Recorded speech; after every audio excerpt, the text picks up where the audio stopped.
বিশ্বকাপ দেখতে যুক্তরাষ্ট্রে পাড়ি জমালেন ডালিউড কিং শাকিব খান। চলছে ফিফা 2026 বিশ্বকাপে। এই মুহূর্তে চলছে বিশ্বকাপ ফুটবল নিয়ে বিশ্বব্যাপী উন্মাদনা। থেমে নেই বাংলাদেশের ফুটবল প্রেমীদেরও আনন্দের সীমারেখা। বাদ যায়নি বিনোদন জগতের তারকাদের মধ্যেও উন্মাদনা। তেমন ফুটবল প্রেমী সময়ের সেরা অভিনেতা ডালিউড কিং শাকিব খান।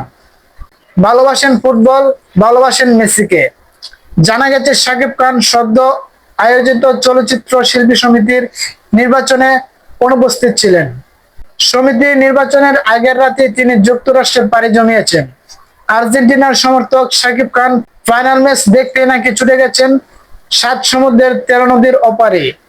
এমনই জল্পনা উস্কে দিয়েছেন নেটিজেনদের মধ্যে।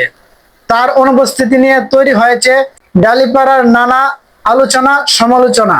ঘনিষ্ঠ সূত্রের সংবাদ মাধ্যমে দাবি করেছে, টিকিট সংগ্রহ করতে পারলে আগামী 19 জুলাই নিউ জার্সির মেট লাইফ স্টেডিয়ামে উপস্থিত থেকে ফাইনাল ম্যাচ দেখার পরিকল্পনা রয়েছে তার।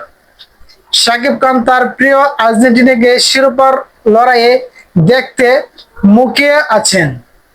তাই সামাজিক মাধ্যমেও ভক্তদের মধ্যে তার এই বিশ্বকাপ মিশন দিয়ে বেশ চর্চা চলছে। নির্বাচনের আগের দিন বৃহস্পতিবার 2 জুলাই রাতের একটি ফ্লাইটে শাকিব খান যুক্তরাষ্ট্রের উদ্দেশ্যে ঢাকা ত্যাগ করেন।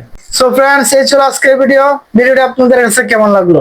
আপনি এই ফুটবল 2026 বিশ্বকাপে আপনি কোন দলকে সাপোর্ট করছেন অবশ্যই কমেন্টে বলে যাবেন। এবং ফুটবল বিশ্বের সমস্ত আপডেট পেতে আমাদের চ্যানেলটি সাবস্ক্রাইব করে দিন। যারা ফেসবুক থেকে দেখছেন তারা অবশ্যই পেজটি ফলো করে পাশে থাকুন।